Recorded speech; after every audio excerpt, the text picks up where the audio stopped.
Good evening everyone. सभी साथियों का स्वागत है आपके अपने यूट्यूब चैनल रामगढ़ एडुकेयर में। आज शाम की क्लास में दोस्तों टेक्निकल इशू होने के कारण क्लास को ऑफ करना पड़ा था और मैंने कहा भी था कि उसके जगह मैं रिकॉर्डेड वीडियो अपलोड कर दूंगा। तो ये रिकॉर्डेड वीडियो है टीचिंग एप्टीट्यूड का MCQ सेशन 1 और इस तरह के अनगिनत क्लासेस होंगी MCQ के।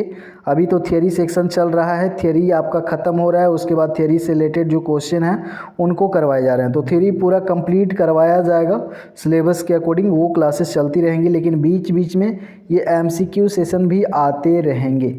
टारगेट है साथियों 1000 MCQ क्वेश्चन हिंदी में, और इंग्लिश वालों के लिए भी हमने रखा हुआ है 500 MCQ क्वेश्चन, जो कि इम्पॉर्टेंट क्वेश्चन होंगे टीचिंग एप्टीट्यूड के। अब एक बात यहाँ पर आपको बोलूँ स्टार्ट करने से पहले, आपको यहाँ जो भी क्वेश्चन करवाए जाएंगे क्वेश्चन को रटना नहीं है, आपको रटना नहीं है। क्वेश्चन के अंदर जो भी आपको कॉन्सेप्ट बताए जाएंगे इनको अच्छे से आपको समझना है, और जो एक्स्ट्रा चीज़ें मैं लिखूँगा या फिर कहूँगा उनको आप रफली नोट भी कर सकते हैं बाद में रिवीजन के लिए। तो आज के क्लास में कम ही क्वेश्चन लेंगे क्योंकि ये रिकॉर्डेड वीडियो है, लाइव रहता तो ज़्यादा लेता मैं। और ये MCQ क्लास है जिसमें मिक्स क्वेश्चन रहेंगे, और जो थियरी चल रहा है वो कंटिन्यू चलता रहेगा। बीच बीच में MCQ क्वेश्चन भी आएंगे क्योंकि हमें 1000 क्वेश्चन का भी टारगेट पूरा करना है। थियरी ख़त्म होने के बाद सिर्फ MCQ के ही क्लासेस चलेंगे, टेस्ट मैराथन वगैरह अदर सब्जेक्ट के भी चलेंगे। तो चलिए आज के सेशन को शुरू करते हैं और देखते हैं कुछ महत्वपूर्ण प्रश्नों को। पहला सवाल देखेंगे आप, कक्षा का मॉनिटर होना चाहिए, क्लास का जो मॉनिटर होना चाहिए कैसा होना चाहिए। अब मॉनिटर किसको रखा जाना चाहिए साथियों, जिसको मैक्सिमम स्टूडेंट जो है पसंद करे क्लास में। अब मॉनिटर का बहुत सारा जवाबदेही, रिस्पॉन्सिबिलिटी, जिम्मेवारी रहता है, उसको वो कैरी करता है, पूरे क्लास को हैंडल करता है। तो लोकप्रिय तो होना चाहिए, बिल्कुल पहला ऑप्शन जो है बिल्कुल सही बात है। अब कोई भी विद्यार्थी लोकप्रिय क्यों है, क्योंकि इसका नॉलेज है या फिर ये मिलनसार है, सबके साथ अच्छे से रहता है, बातचीत करता है, तभी तो पसंद करते हैं। स्पोर्ट वगैरह में किसी भी चीज़ में वो बेहतर है, मतलब बेहतर हैं, सबों से अच्छा है, तभी वो क्लास में क्या है, लोकप्रिय है, पॉपुलर है। इसके कुछ क्वालिटीज़ हैं, अच्छे गुण होंगे, डिसिप्लिन में रहता होगा, तभी तो सारा क्लास इसको पसंद करते हैं, तभी तो वो लोकप्रिय बनेगा। मीन्स ऑप्शन ए यहाँ पर सही हो सकता है। आगे देखें, अब विद्यार्थी का प्यारा विद्यार्थी मतलब क्या, शिक्षक का प्यारा विद्यार्थी। अब शिक्षक के प्यारे विद्यार्थी के अनुसार नहीं है, इसमें क्वालिटीज़ होने चाहिए। मोस्ट इम्पोर्टेंट क्या है, मॉनिटर के क्वालिटीज़ होने चाहिए। प्यारा और दुलारा से काम नहीं चलेगा। शक्तिशाली विद्यार्थी से यहाँ ताकत का काम नहीं है, लड़ना झगड़ना नहीं है, ये इसको मारपीट करके कंट्रोल में रखना है क्लास को, ये तो गलत है। जो बहिर्मुखी रहते हैं, ज़्यादा बोलते हैं, बच बच बच बच बच, तो बहिर्मुखी रहने से भी कोई मतलब नहीं है, और उनमें टैलेंट, स्किल, गुण, लक्षण होने चाहिए, जो कि लोकप्रिय विद्यार्थी में ही सारे गुण होते हैं। तो ऑप्शन ए यहाँ पर करेक्ट आंसर होगा, जितने साथियों ने किया होगा। चलिए अगला सवाल को देखेंगे। शिक्षक छात्रों के नैतिक मूल्य को विकसित कर सकते हैं, क्योंकि अब टीचर जो है, नैतिक मूल्य क्या होता है, मॉरल वैल्यूज़ मतलब अच्छे गलत की पहचान करना, और सही गलत में अंतर करना, फ़र्क करना, सही चरित्र होना, अच्छे विचार, अच्छे आदत, ये सब क्या है, आपके नैतिक मूल्य हैं, मोरल वैल्यूज़। तो स्टूडेंट में ये भी आपको विकसित करना है। तो आप खुद को टीचर ही सोच के, टीचर ही मान के क्वेश्चंस को डील कीजिएगा। शिक्षक में विद्यार्थियों को प्रेरित करने की क्षमता है, बिल्कुल क्षमता है। शिक्षक जो है विद्यार्थियों को प्रेरित कर सकता है, बिल्कुल, क्योंकि शिक्षक को बाल मनोविज्ञान का ज्ञान है, बालकों को कैसे प्रेरित करना है और कैसे निर्देश देना है, आदेश देना है, कंट्रोल करना है, सारी चीज़ें इनको पता होता है शिक्षकों को, अच्छे शिक्षकों को, सभी शिक्षकों को नहीं, जो अच्छे शिक्षक हैं। इनको पता होता है। बाल मनोविज्ञान में ये सीखते हैं बालक की रुचियों के बारे में, बालक अगर बढ़ रहे हैं उनका डेवलपमेंट विकास कैसे हो रहा है हर अवस्था में, बाल्यावस्था, किशोरावस्था, इन अवस्थाओं में किस तरह से सामाजिकरण होता है, मोरल वैल्यूज़ किस तरह से होते हैं, तर्क वितर्क कैसे करते हैं, तो ये सारी चीज़ें टीचर को पता होता है। तो शिक्षक जो हैं शिक्षक में क्षमता है, कर सकते हैं। आदर्श होते हैं, सही बात है, सभी के लिए होता है। तो सिर्फ आदर्श रहने से आप मूल्य विकसित नहीं कर सकते ना, क्षमता होनी चाहिए। भय का माहौल कभी नहीं बनाना है, डर भय का माहौल, बिल्कुल ये नेगेटिव पॉइंट्स हैं। विद्यार्थी शिक्षक के प्रत्येक निर्देश का पालन करते हैं। आदेश और निर्देश में अंतर हमने बताया था, इंस्ट्रक्शन और ऑर्डर। तो निर्देश का पालन करता है, इसका मतलब थोड़ी है कि मूल्य विकसित हो जाएंगे, नैतिक मूल्य। निर्देश कोई डर से भी पालन कर सकता है कि नहीं सुनेंगे, नहीं मानेंगे तो क्या सोचेगा, तो इस तरह का इसमें हो सकता है। तो यहाँ पर ऑप्शन जो है बिल्कुल करेक्ट आंसर है। चलिए, ये सवाल थोड़ा सा लंबा है लेकिन मज़ेदार है, ध्यान से देखिएगा। चलिए, मान लीजिए आपकी कक्षा में एक प्रतिभाशाली छात्र बैठा है और आपके सभी प्रश्नों के त्वरित उत्तर देता है, उसके संबंध में क्या करेंगे? कोई बालक है, कोई स्टूडेंट है, प्रतिभाशाली है, आप देख रहे हैं प्रतिभाशाली है, जो भी पूछते हैं तुरंत आंसर कर रहा है, तो आप क्या करेंगे? तुलनात्मक रूप से कठिन प्रश्न पूछेंगे, जो सवाल पूछ रहे थे उनसे थोड़ा सा कठिन सवाल पूछेंगे और उसे अधीर ना होने के लिए समझाएंगे। बिल्कुल ये कार्य आप कर सकते हैं। आप समझते हैं कि उसे तुरंत उत्तर दे देने ताकि अपनी जिम्मेवारी से मुक्त हो। जिम्मेदारियों से कभी मुक्त नहीं होना, ये कामचोर नहीं बनना, आपको जिम्मेवारियां लेनी है। तो ये ऑप्शन बिल्कुल गलत है। आप उसे कहेंगे कि कक्षा में अधीर होना अनुपयुक्त व्यवहार है। अनुपयुक्त व्यवहार नहीं है, उपयुक्त व्यवहार है। आप विद्यार्थी के अत्यधिक जटिल प्रश्न पूछे गए, जिससे आप विद्यार्थी से अत्यधिक जटिल नहीं ना पूछेंगे। आप जो आंसर कर रहे हैं उनसे थोड़ा सा लेवल आप बढ़ाएंगे। अत्यधिक कठिन नहीं पूछना है, और वो भी आप क्यों पूछ रहे हैं? ताकि आप उसके नज़र में अच्छा शिक्षक बने। ये अच्छे शिक्षक का गुण बिल्कुल भी नहीं है। तो ए ऑप्शन यहाँ पर सभी का होगा करेक्ट। आगे देखिए, यह माना जाता है कि महिला शिक्षक प्राथमिक स्तर की शिक्षिका के लिए अधिक उपयुक्त होती है, क्योंकि अब जो नर्सरी क्लासेस होते हैं या फिर LKG UKG जो होता है आपका, इसमें महिला शिक्षकों को ज़्यादा प्रेफरेंस दिया जाता है, क्योंकि छोटे बच्चे जो हैं रोते हैं, लड़ते हैं, एक दूसरे का सामान चोरी करते हैं, ये सब प्रवृत्ति, हल्ला करते हैं, कोई पेंट में लेट्रिन कर लिया, पेशाब कर लिया, तो ये सब छोटे बच्चे में देखने को मिलेगा। तो महिलाओं को इसलिए रखा जाता है क्योंकि महिलाओं में मातृत्व की भावना होती है, ये लाड प्यार करके उनको हैंडल कर सकती है। वहीं पुरुषों की बात करें तो पुरुष जो हैं थोड़ा ये सब मैटर्स में थोड़ा जल्दी गुस्सा हो जाते हैं, ठीक है, तो ये दंड वगैरह भी दे सकते हैं। इसीलिए महिलाओं को ज़्यादा यहाँ पर प्राथमिक स्तर पर अधिक उपयुक्त माना जाता है पुरुषों से। ऑप्शन देखिए, वे बच्चों के साथ धैर्यपूर्वक और प्यार से काम करती हैं। देखिए, व्यवसाय के कम अवसर हैं, ऐसा बात नहीं है। कम वेतन वगैरह वाला जो बात है बिल्कुल गलत है। वेतन के आपके लोभी नहीं बनना। स्पेशल के लिए कुछ योग्यता की आवश्यकता, बिल्कुल योग्यता की आवश्यकता है इस कार्य के लिए भी। अगला सवाल आप देखें, जब आप किसी व्यक्ति को दरवाज़ा बंद करने का निर्देश देते हैं और वह कड़ाई से निर्देश का पालन करता है, तो क्या निष्कर्ष निकाला जा सकता है? क्या हम कंक्लूजन निकाल सकते हैं? आप किसी को निर्देश दिए साथियों, इंस्ट्रक्शन, ऑर्डर नहीं है। ऑर्डर क्या होता है? ऑर्डर मानना ही पड़ेगा, उसमें ज़बरदस्ती या दबाव दिया जा सकता है ऑर्डर में, लेकिन इंस्ट्रक्शन में कोई दबाव नहीं दिया जा सकता। आप कितने अच्छे ढंग से उसको प्रस्तुत कर रहे हैं, निर्देश दे रहे हैं, कितने प्रभावशाली ढंग से आप दे रहे हैं, ताकि अगला जो है आपका निर्देश मानने के लिए कन्विंस हो जाए।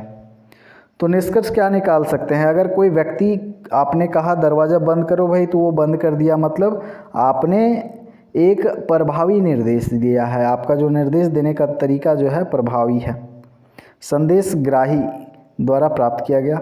ये नहीं कह सकते। बेहतर विकल्प ए यहाँ पर लग रहा है। तो ये आपका करेक्ट आंसर हो जाएगा। चलिए आगे देखते हैं। कक्षा कक्ष में संचार निर्भर करता है, निर्भर करता है, निर्भर करता है। अगर टीचर की बात करें, कम्युनिकेशन स्किल की बात करें टीचर को, तो टीचर को बहुत ज़्यादा लाउड नहीं बोलना है, बहुत ज़्यादा स्लो भी नहीं बोलना है, मीडियम साइज में बोलना है, लास्ट बेंच तक सुनाई दे इतना बोलना है। लेकिन यहाँ पर कम्युनिकेशन तो दो लोगों के बीच होता है संचार। पहला तो जो अपनी बातों को रख रहा है, व्यक्त कर रहा है, ये स्पीकर, और जो लिसनर हैं, ये दोनों एक्टिव होंगे, दोनों के बीच अंतः क्रिया होगा, सुनने वाला, बोलने वाला, तभी तो संचार हो पाएगा। तो निर्भर किस पर करता है? स्पीकर लिसनर दोनों पर, यानी कि कक्षा अंतः क्रिया पर। कक्षा अंतः क्रिया कौन कौन करेंगे? टीचर और स्टूडेंट के बीच में अंतः क्रिया होगा, तभी संचार हो पाएगा। शिक्षक की स्पष्ट करने की क्षमता, ये तो गुण है, संचार कम्युनिकेशन स्किल है, ये भी सही बात है। विषय की कठिनाई, कठिनाई स्तर के हिसाब से अगर आपका संचार निर्भर करता है, ये तो गलत बात है। और विद्यार्थियों की योग्यता पर, उनकी भी योग्यता होनी चाहिए, लेकिन यहाँ पर द वाले ऑप्शन में दोनों चीज़ें आ जाएंगी। डी ऑप्शन यहाँ पर बेहतर विकल्प है। आगे देखिए अगले सवाल को। एक शिक्षक को करना चाहिए, क्या करना चाहिए एक शिक्षक को? एक शिक्षक को छात्रों को डराना नहीं चाहिए, धमकाना नहीं चाहिए, मारना पीटना नहीं चाहिए, है ना, या फिर उनको लज्जित नहीं करना है, उनको कुछ ऐसा नहीं करना कि शर्मिंदगी महसूस हो। अगर वो कुछ गलती कर रहे हैं तो गलती का आपको कारण ढूंढना है, सॉल्व करना है। ये सारे टीचर के गुण होने चाहिए जो कि हमने पढ़ाया। टीचर को लालची प्रवृत्ति का नहीं होना चाहिए, ट्यूशन या धन कमाने की प्रवृत्ति नहीं होनी चाहिए। देखिए एक शिक्षक को क्या करना चाहिए? धन अधिक मात्रा में, गलत बात है। छात्रों के शैक्षिक उत्थान के लिए प्रयास, बिल्कुल जो एजुकेशनल एम्स हैं उनको पूरा करने के लिए लगातार प्रयास करना चाहिए। छात्रों के हित में, अब इनका हित नेगेटिव भी हो सकता है, पॉजिटिव भी हो सकता है, तो सभी को प्रमोट नहीं किया जा सकता। और हित जो है इनके अपने हित कुछ पर्सनल भी हो सकते हैं, लेकिन यहाँ वर्ड एक डाल दिया शैक्षिक उत्थान। अब टीचर है तो शैक्षिक उत्थान ही करेगा ना, अब पर्सनल जो कार्य हैं उन पे ज़्यादा फोकस नहीं करेगा। देखभाल ये भी ठीक है, लेकिन बेस्ट ऑप्शन यहाँ पर बढ़ जाएगा आपका करेक्ट आंसर। चलिए अगले सवाल को देखेंगे। ग्रामीण क्षेत्रों में विद्यालय छोड़ने वालों की दर का कारण बहुत सारे हैं और गरीबी भी कारण हो सकता है, लेकिन बेस्ट ऑप्शन है त्वरित रोजगार के लिए उत्सुकता। अब विद्यालय छोड़ते क्यों बालक? गरीबी तो होता है, लेकिन उनमें जल्दी पैसा कमाने की भावना आ जाती है कि हमें जल्दी पैसा कमाना है, क्योंकि नीड होती है, पैसों की आवश्यकता होती है। तो बच्चे जो हैं ज़्यादा समय दिए, ज़्यादा पढ़े लिखे, उनके दिमाग में भी इस तरह की बातें डाली जाती हैं कि क्या पढ़ लिख के करोगे ही क्या। तो ये जो है तुरंत रोज़गार की तरफ रुख कर लेते हैं, उत्सुकता इनमें देखने को मिलती है। तो इसके कारण ये क्या करते हैं? विद्यालय छोड़ते हैं ग्रामीण क्षेत्रों में। पाठ्यक्रम तो सबके लिए सेम होता है, तो ये अप्रासंगिक नहीं होगा। और अनुपयुक्त पारस्परिक संबंध तो यहाँ पर सभी शिक्षकों के साथ खराब नहीं हो सकते।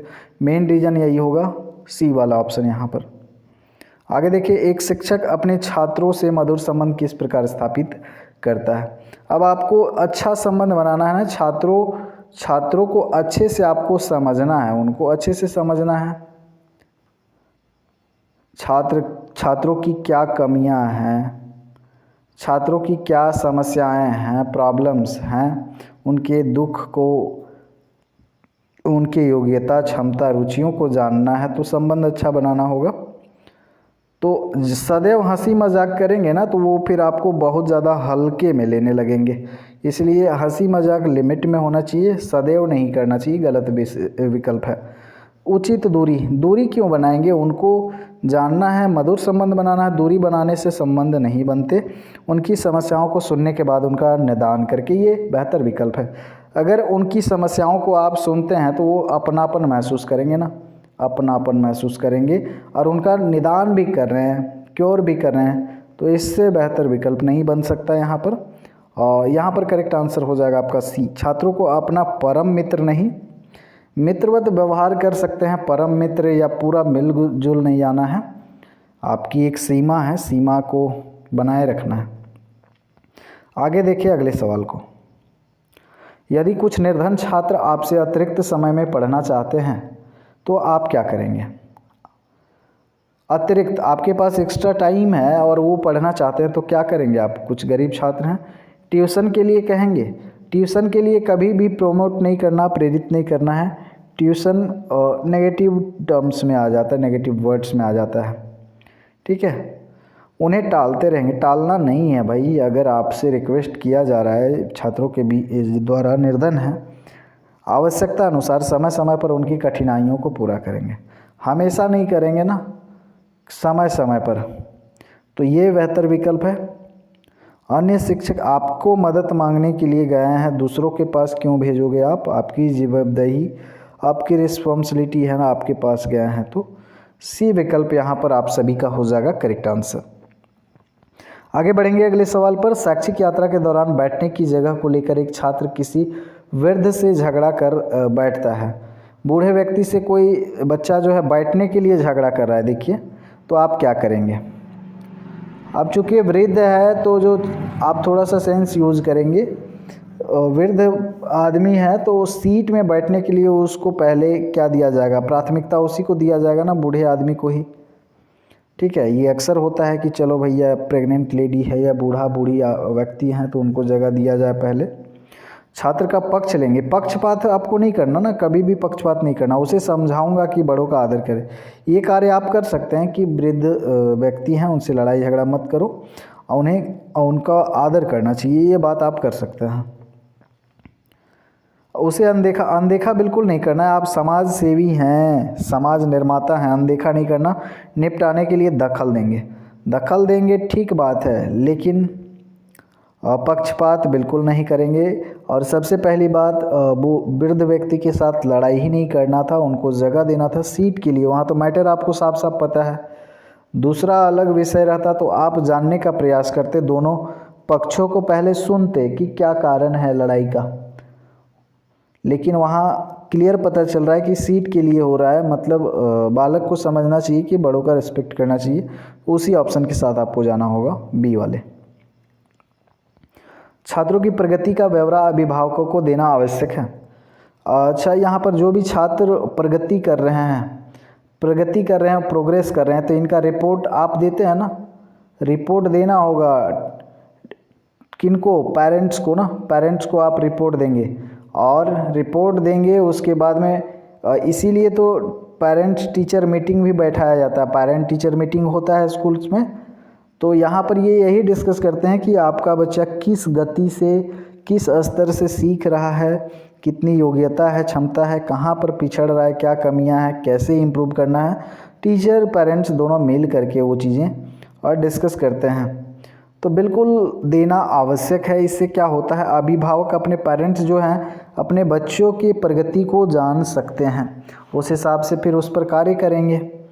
तो यहाँ पर ए बेहतर विकल्प है। ट्यूशन वगैरह तो ये गलत बात है, डर का माहौल कभी नहीं बनाना। गलत जानकारी दे सकते हैं बच्चे, अभिभावकों को गलत जानकारी नहीं दे सकते, बिल्कुल दे सकते हैं बच्चे।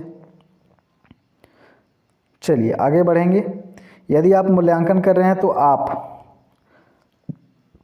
आप टेस्ट लिए कक्षा में, आप मूल्यांकन कर रहे हैं, एवोल्यूशन कर रहे हैं, कार्य के अनुसार अंक प्रदान करेंगे। बिल्कुल जो जैसा किया है वैसे ही अंक देंगे। उन्हें अधिक अंक देंगे जो ट्यूशन पढ़ते हैं आपसे, ये तो गलत बात है, ये फिर पक्षपात वाला बात हो जाएगा।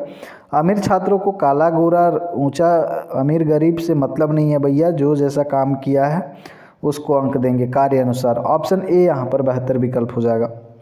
आगे बढ़ेंगे, अगले सवाल को आप लोग देखेंगे जल्दी से। एक अध्यापक को दृश्य श्रव्य सामग्री का उपयोग करना चाहिए, क्योंकि दृश्य श्रव्य सामग्री TLM हमने पढ़ा है आपको। दृश्य श्रव्य सामग्री यानी कि ऑडियो विजुअल एड्स आपने पढ़ा है। ऑडियो विजुअल एड्स जो दिखाई भी देंगे, सुनाई भी देंगे, जो कि शिक्षण को सरल सुगम बनाने के लिए प्रयोग किया जाता है। तो क्यों प्रयोग किया जाना चाहिए? छात्रों की पाठ में रुचि रहती है, बिल्कुल सही बात है, रुचि विकसित होती है, ध्यान भी केंद्रित होता है। ये हमने विशेषता आपको बताई थी थ्योरी क्लास में, TLM जब पढ़ा रहे थे। ज्ञान को वास्तविक रूप प्रदान करने एवं पाठ में विविधता लाने में भी सहायता होती है, बिल्कुल सही बात है। सभी यहाँ पर हो जाएगा, सिंपल सवाल था TLM से। आगे देखिए कक्षा कक्ष का संप्रेषण कैसा होना चाहिए। संप्रेषण यानी कि कम्युनिकेशन, बार बार कंफ्यूज नहीं कीजिएगा, कम्युनिकेशन संप्रेषण तो कैसा होना चाहिए। शिक्षा केंद्रित, सामान्य केंद्रित, छात्र केंद्रित। शिक्षा केंद्रित तो होना चाहिए, सामान्य केंद्रित, छात्र केंद्रित, पाठ्यपुस्तक केंद्रित। हमेशा हमने बताया जो क्लासरूम होना चाहिए या फिर शिक्षण प्रक्रिया होना चाहिए, छात्र को केंद्र बिंदु मान के होना चाहिए। छात्र किस स्तर का है, छात्र का स्तर जानेंगे, छात्र का रुचि जानेंगे, छात्र का क्षमता जानेंगे, योग्यता जानेंगे, उसी के अनुसार, उसी के अनुकूल ना हम उनके साथ में एक बातचीत करेंगे यानी कि कम्युनिकेट करेंगे। तो उनको ध्यान में रखते हुए ये चीज़ें सारी करनी है। तो यहाँ पर सी ऑप्शन आपका होगा करेक्ट आंसर। आईसीटी, कक्षा शिक्षण में आईसीटी प्रयुक्त करते समय, आईसीटी प्रयुक्त करते समय अध्यापक की आवश्यकता नहीं रहेगी, बिल्कुल रहेगी। अध्यापक के लिए कार्यभार अधिक हो जाएगा, नहीं, इससे तो हल्का होता है। अध्यापक की भूमिका समन्वयक के रूप में रहेगी, हो सकता है अध्यापक की भूमिका केंद्र हो जाएगी। देखिए तो आईसीटी को कंट्रोल कौन करेगा, उसको ऑपरेट कौन करेगा, टीचर ही करेगा ना। तो भूमिका जो है उसका क्या हो जाएगा, समन्वयक के रूप में। टीएलएम का यूज़ करने से समय और जो समय कम होता है, कम समय में ज़्यादा पढ़ाया जा सकता है, ये सारी चीज़ें हैं। टीचर का मेहनत थोड़ा सा कम लगता है, इफ़ेक्टिव तरीके से बच्चे पढ़ते हैं। बाद में शिक्षकों का स्तर ऊंचा होना चाहिए क्योंकि वे शिक्षकों का स्तर ऊंचा होना चाहिए क्योंकि वे अत्यधिक मानसिक कार्य करते हैं, ये तो करते ही हैं। समाज के लोगों से मिलते हैं, मिलने जुलने से क्या होगा, भावी नागरिकों को तैयार करते हैं। बेहतर विकल्प है भावी नागरिक। अब ये बच्चे अच्छे बच्चों को तैयार करेंगे, तो ये अच्छे बच्चे बड़े होके क्या बनेंगे, व्यक्ति बनेंगे तो अच्छे गांव का निर्माण करेंगे, और अच्छे गांव में लोग होंगे तो अच्छा समाज का निर्माण होगा, अच्छा समाज का निर्माण होगा तो अच्छा राष्ट्र का निर्माण होगा, अच्छे देश का निर्माण होगा। तो भावी नागरिक तैयार करते हैं। हमने शुरू में ही कहा टीचर जो होते हैं सोशल इंजीनियर होते हैं, समाज निर्माता होते हैं, तो भावी नागरिक को तैयार करते हैं। यही तो है शिक्षा का मूल उद्देश्य भी यही है। चलिए आगे बढ़ेंगे अगले सवाल पर। शिक्षक को समाज में स्थान बनाने के लिए क्या करना चाहिए। राजनीतिक पार्टी में आपको पॉलिटिक्स से बहुत बच के रहना होगा, टीचिंग में रहेंगे तो दायित्वों को निभाना चाहिए, बिल्कुल आप निभाएंगे। समाज की गतिविधियों में अपने को सक्रिय रखना चाहिए। अधिक से अधिक जनसंख्या करके प्रभाव को बढ़ाना ये भी उचित नहीं है। आपका जो दायित्व है भैया वो आप करें सही से, ठीक है। अपने दायित्व को अच्छे से आप निभाइए, समाज में अपने आप आपका स्थान बन जाएगा। एक्स्ट्रा चीज़ें आपको नहीं करनी। एक अध्यापक के रूप में आप अपना शाम का समय किस कार्य में लगाना पसंद करेंगे। आप शिक्षक हैं, शाम में आपका समय बच रहा है तो किस में आप समय देंगे। राजनीतिक चर्चा में, जैसा कि हमने शुरू में ही कहा आपको इन चीज़ों से बचना है। मनोरंजन कार्य ये भी बहुत ज़्यादा सूटेबल नहीं है। धन प्राप्ति के अन्य कार्य, ये तो लालची प्रवृत्ति से हमेशा बचना है। सामाजिक कार्य आप कर सकते हैं। तो चारों ऑप्शंस में बेहतर विकल्प डी यहाँ पर। आगे देखेंगे सफल शिक्षक वही है जो, देखिए सफल शिक्षक कौन है, अच्छे अंक देता है मतलब क्या, जो जिस लायक है, जो जैसा कार्य करता है उसको वैसा ही अंक देना चाहिए, यानी कि उसके क्षमता गुण के आधार पर। नियमित गृह कार्य देखता है, बिल्कुल ये तो गलत है। अच्छे अंक, कुछ गलत भी कोई लिख देगा तो अच्छे अंक नहीं ना देना। नियमित गृह कार्य देखता है, ये हो सकता है रेगुलर होमवर्क देखता है। कठोर अनुशासन कभी नहीं बनाना, ये नेगेटिव टर्म्स है। छात्रों की प्रगति के प्रति सजग रहता है, बिल्कुल ये बेहतर विकल्प है। नियमित कार्य देता है तो नियमित गृह कार्य देता है, अगर सजग है छात्रों की प्रगति में तो ये तो इसी के अंदर आ जाएगा, यानी कि यहाँ पर डी ऑप्शन आपका हो जाएगा करेक्ट आंसर। आगे देखिए, आप छात्रों को दंड देते समय निम्न में से किस मापदंड का पालन करेंगे। आपको दंड देना है, कैसे आप किस मापदंड का प्रयोग करेंगे। अपराध की आवृत्ति एवं गंभीरता की, अपराध किस स्तर का किया है, बहुत खतरनाक वाला अपराध है कि हल्का फुल्का अपराध हुआ है, कितनी गंभीरता है, इसके हिसाब से आप उसको दंड देंगे, या कि बिना किसी भेदभाव के सभी को समान दंड क्यों देंगे भाई? जो गलती किया है उसी को ना दंड देना है आपको। केवल अपराधी की गंभीरता, अपराधी कितना गंभीरता है उसमें, केवल अपराध की आवृत्ति को देखिए। यहाँ पर बेहतर विकल्प क्या है? अपराध की आवृत्ति एवं गंभीरता, कि वो किस स्तर का अपराध किया है। थोड़ा मोड़ा मिस्टेक, गलती हुआ है तो उसके लिए बहुत कठोर दंड या दंड नहीं दिया जा सकता, लेकिन अगर ज़्यादा गंभीर है अपराध तो फिर उसको दंड दिया जाएगा भैया। लेकिन दंड देने का तरीका भी उसके डेवलपमेंट से ही संबंधित होगा।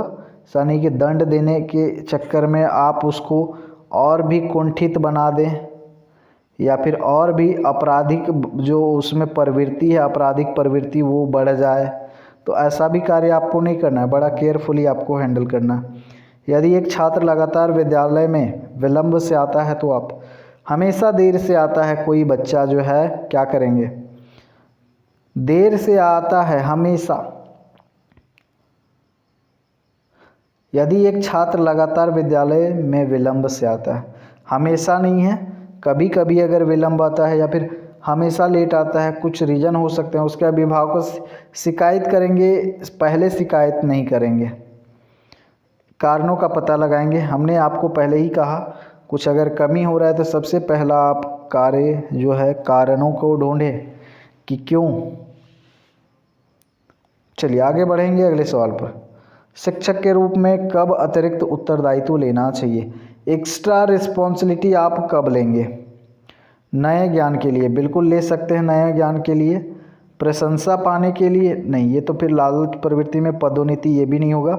सहयोग के लिए आप ले सकते हैं। तो और यहाँ पर दो विकल्प हो रहे हैं, तो बेहतर विकल्प है नए ज्ञान के लिए। आप शिक्षक है, आपका जो ज्ञान है बढ़ता रहना चाहिए, बढ़ाते रहना चाहिए, तभी तो आप नई नई चीज़ें सिखा पाओगे। तो अतिरिक्त उत्तरदायित्व आप कब लेंगे?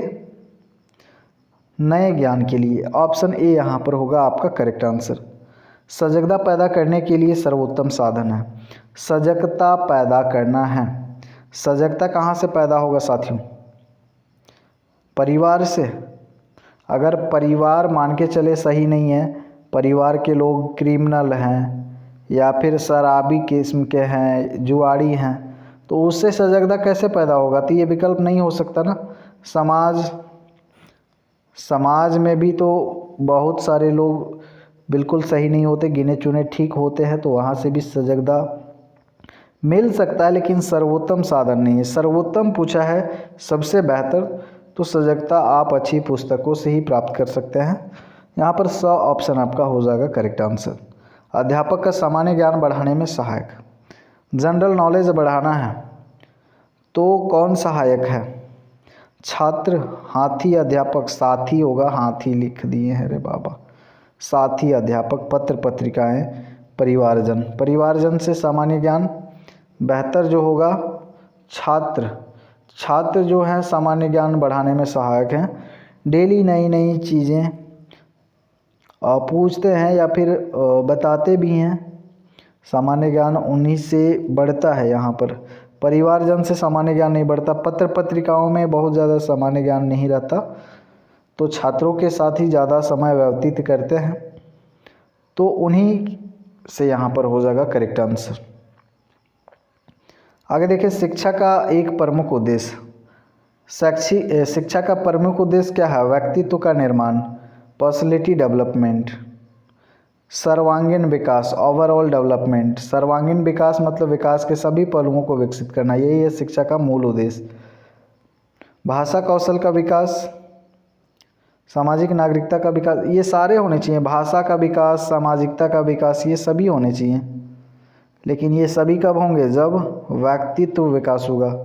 जो प्रमुख उद्देश्य है व्यक्तित्व निर्माण, एक अच्छा व्यक्तित्व तैयार करना। दंड देना कैसे उद्देश्य हो सकता है? यहाँ पर द ऑप्शन होगा करेक्ट आंसर। सफल नेतृत्व होता है। एक अच्छा नेतृत्व कैसा होगा? तानाशाही तो बिल्कुल नहीं होना चाहिए। जो अच्छा नेतृत्व है ये सभी का रिस्पेक्ट करे, नेतृत्व के नेता के नीचे जो भी लोग हैं जिनका वो नेतृत्व कर रहा है उनकी भावनाओं को समझे, उनकी आवश्यकताओं को, उनकी ज़रूरतों को समझे। और नेतृत्व गुण होना चाहिए, नेतृत्व कौशल होना चाहिए। हम लोग नेतृत्व पढ़ेंगे भी, थ्योरी में हमें पढ़ना भी है नेतृत्व, यहाँ से सवाल भी पूछा जाता है। तो राजतांत्रिक नहीं होना चाहिए, समूह आधारित प्रजातांत्रिक, बिल्कुल प्रजातांत्रिक होना चाहिए, डेमोक्रेटिक होना चाहिए। चलिए, किसी के लिए भी भेदभाव नहीं भैया, सब। आगे देखिए अगला सवाल को, अध्यापन व्यवसाय में शिक्षक ट्यूशन करते हैं क्योंकि। अब टीचिंग प्रोफेशन में टीचर्स जो हैं ट्यूशन भी पढ़ाते हैं, कारण क्या हो सकता है?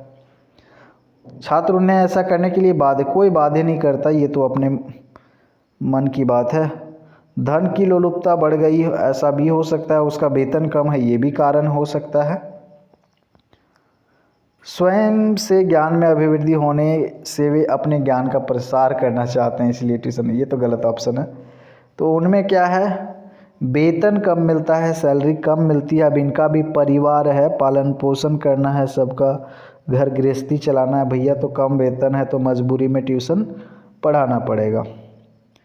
अब ऐसा नहीं कि धन में और लोलुपता बढ़ गई है, अगर सब चलने चलाने तक हो जाता सैलरी में तो फिर उतना उनको ट्यूशन का लालच ही ना पड़ता। तो यहाँ पर 100 ऑप्शन बिल्कुल करेक्ट आंसर हो जाएगा। शिक्षक द्वारा छात्रों को दी जाने वाली शिक्षा निम्न में से संबंधित होनी चाहिए। अब शिक्षक छात्रों को शिक्षा देते हैं, किससे संबंधित होना चाहिए? व्यावसायिक हो, बिल्कुल व्यावसायिक होना भी चाहिए, वैज्ञानिक भी होना चाहिए। संस्कृति एवं आध्यात्मिक से संबंधित हो, सभी होने चाहिए। ये तो सिंपल सवाल था आपका। अध्यापक की जागरूकता पर निर्भर करता है। अध्यापक की जागरूकता पर निर्भर करता है, क्या निर्भर करता है? अध्यापक का ज्ञान, आर्थिक स्थिति, अध्यापक की ख्याति, अध्यापक स्रोत पूर्णता। जागरूक, अध्यापक जागरूक।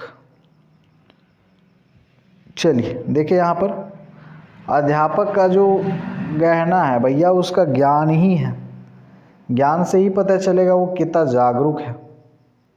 सो ऑप्शन यहाँ पर अ हो जाएगा करेक्ट आंसर। चलिए, बहुत ज़्यादा नहीं लेंगे और 30 क्वेश्चन होंगे, हमें तो 1000 क्वेश्चन करने हैं। तो आप लोग को बीच बीच में ये MCQ लाइव भी आएगा, कभी अब रिकॉर्डेड भी आ जाएगा। और जो लाइव क्लासेस चल रही हैं वो चलती रहेंगी टॉपिक वाइज, जब तक सिलेबस ख़त्म नहीं हो जाता। सिलेबस ख़त्म हो जाएगा उसके बाद मिक्स क्वेश्चन मिलेंगे आपको, रीजनिंग के, इंग्लिश, हिंदी, टीचिंग एप्टीट्यूड। उसके बाद मिक्स क्वेश्चन के कुछ सेशन चलेंगे, उसके बाद में लास्ट में टेस्ट, और अंतिम दिनों में मैराथन का भी आयोजन किया जाता है।